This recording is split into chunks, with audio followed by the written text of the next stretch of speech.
Pemerintah berambisi mendorong transisi energi lewat kendaraan listrik. Namun, hingga kini, pelaku industri motor listrik justru mengeluh soal insentif yang tak kunjung cair.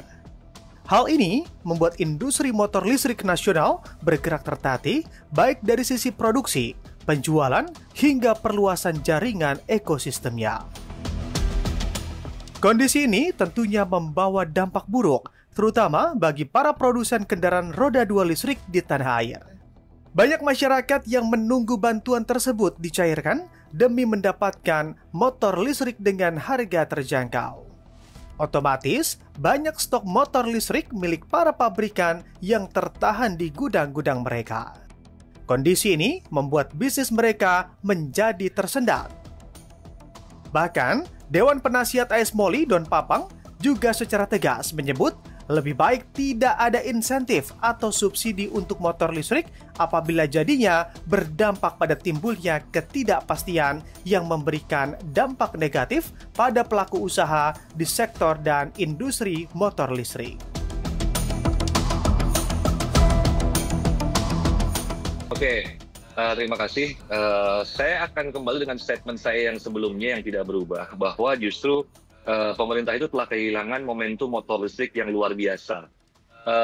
Subsidi itu sebenarnya tidak begitu berpengaruh kepada masyarakat. Ketidakpastian subsidi itulah yang justru berpengaruh. Pada tahun 2021 dan 2022 tidak pernah ada skema subsidi, tapi masyarakat membeli motor listrik. Dan penjualan kita naik, itu tiap bulan naik terus, padahal tidak pernah ada pembahasan subsidi. Justru ketika ada pembahasan subsidi, seperti yang statement saya sebelumnya pada CNBC, yang mengatakan bahwa justru penyebabnya adalah ketidakpastian dari subsidi itu sendiri. Jadi bayangkan misalnya masyarakat yang mau beli rumah, lalu diberitahu kepada bahwa akan ada subsidi rumah 30%. Pasti juga masyarakat akan menunda membeli rumah. Ini yang terjadi, itu kan adalah diumumkan terus bahwa akan ada subsidi, akan ada subsidi, akan ada subsidi. Akhirnya orang yang mau beli motor listrik jadi menunda-nunda, nggak beli-beli dia. Dan ketika akhirnya subsidi diumumkan pada saat itu, hanya 4 kategori yang dapat. Tapi ketika akhirnya diumumkan bahwa seluruh kategori mendapatkan subsidi itu, lalu cuma berlangsung sebentar.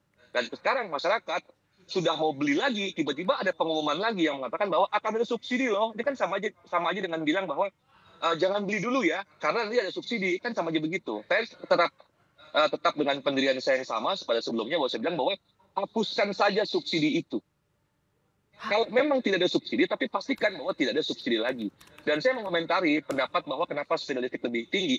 Ini simpel saja, sepeda listrik tidak pakai NIK, tidak pakai SRUT, tidak pakai TKDN. Mereka bisa impor CKD 100%, lalu bisa jual dengan simpelnya. Dan akhirnya muncullah produsen-produsen nakal, di mana mereka itu membuat sepeda listrik makin mirip seperti motor. Jadi dibuat seperti mirip motor gitu loh. Kenapa? Karena mereka nggak punya STNK, nggak punya SNK dan lain. Nah, itu pendapat saya.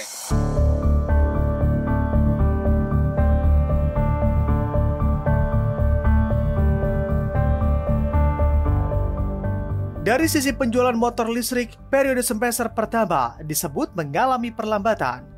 Ketua Asosiasi Industri Sepeda Motor Listrik Indonesia atau ASMOLI, Budi Setiadi tak menampik salah satu faktornya karena ketidakpastian rencana subsidi dari pemerintah.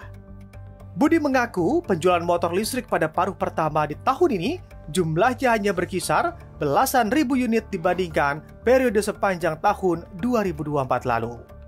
Menilik laman Sistem Informasi Bantuan Pembelian Kendaraan Bermotor Listrik Roda 2 atau SISAPIRA mencatatkan penyerapan motor listrik sebanyak 11.532 unit selama 2023 dan 62.541 unit selama tahun 2024.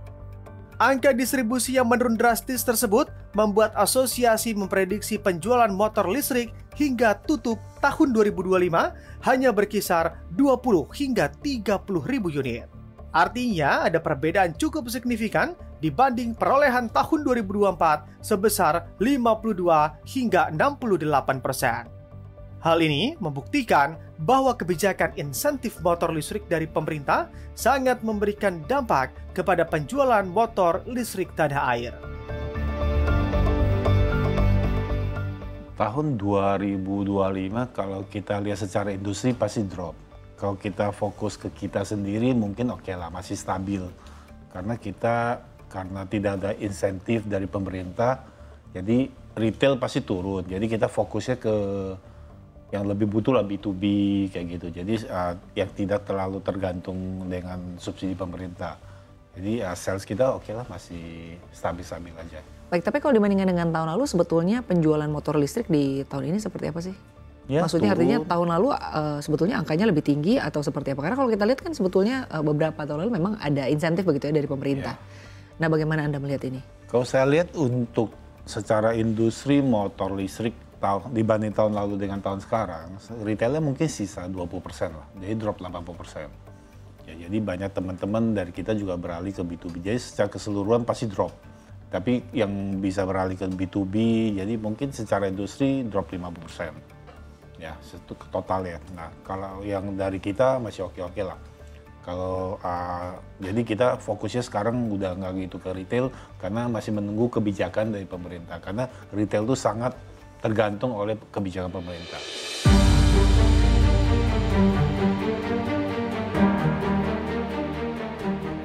Padahal, industri motor listrik menjadi salah satu tumpuan Indonesia dalam menghadapi transisi energi. Pemerintah, dalam hal ini Kementerian ESDM, menargetkan setidaknya 13 juta unit motor listrik dapat mengaspal pada tahun 2030. Namun, tanpa percepatan insentif dan perbaikan regulasi, target tersebut terancam meleset. Ya, saya kira ada benang merah ya, hubungan ya antara subsidi dengan supply dengan demand di masyarakat ya. Pasti itu ya Pak lah ya. Pastinya ya. Jadi kalau supply-nya sebetulnya industri siap. Demand-nya itu akan terbentuk manakala memang kalau ada insentif yang diberikan. Dan sebetulnya insentif itu amanah dari Perpres gitu, Perpres 55 tadi. Tapi kan kita juga memaklumi bahwa setiap tahun, setiap kebijakan pemerintah mungkin akan ada berbeda-beda tergantung dengan prioritas gitu kan. Ya harapan kita dari industri sih karena memang ini kita masih baru ya. Dan kemudian kalau melihat benchmarking dengan beberapa negara, percepatan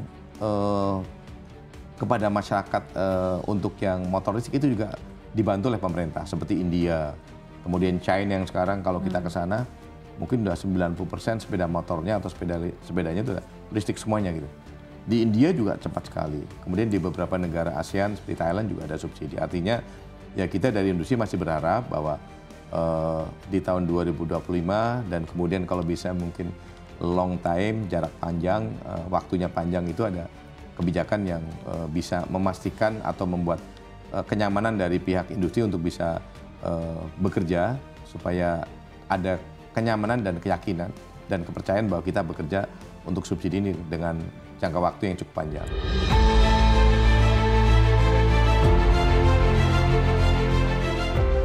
Lebih lanjut, Budi Setiadi mengungkapkan bahwa sudah mulai timbul dampak pemutusan hubungan kerja pada pekerja di pabrik. Padahal, mulai ada beberapa investor yang masuk ke Indonesia untuk membangun ekosistem motor listrik setelah adanya subsidi 7 juta rupiah per unit oleh pemerintah. Industri pun meminta kepastian agar bisa kembali berjualan dan mengembangkan usahanya. Bahkan jika ada kejelasan, Budi menyebut ada potensi investor asing masuk ke Indonesia. Insentif bukan sekedar janji, tapi menjadi kunci untuk membuka pasar motor listrik yang lebih luas di Indonesia. Bila tak segera direalisasikan, bisa saja investasi, tenaga kerja, hingga mimpi besar transisi energi Indonesia bisa kandas di tengah jalan. CNBC Indonesia, Beyond Business.